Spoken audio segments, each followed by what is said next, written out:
একটা নিয়ে কাজ করতে চাই, সেটা হচ্ছে একটি ন্যায়ানুগ, ইনসাফপূর্ণ, বৈষম্যহীন, সুখী সমৃদ্ধশালী। আর এক দিয়ে শুরু হয় সংখ্যা গণনা। সেই 1 নম্বর আসন হচ্ছে মধুপুর এবং ধনবাড়ি।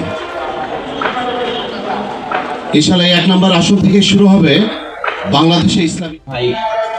জেলার সভাপতি, আমি টাঙ্গাইল শহরের সভাপতি। তো শহরের সভাপতি হিসাবে আব্দুল্লাহিল কাফি শহরের একজন জনশক্তি হিসাবে টাঙ্গাইল শহরে যোগদান করে। তখন সেই ছোট্ট কাফি স্বাভাবিকভাবে এমপি প্রার্থী ডাক্তার আব্দুল্লাহিল কাফি মঞ্চে উপস্থিত। ইসলামী আন্দোলনের সর্বশেষ যে স্থল সেটা হলো আল্লাহর জন্য। প্রেমে যে বাড়ি পড়ে যায়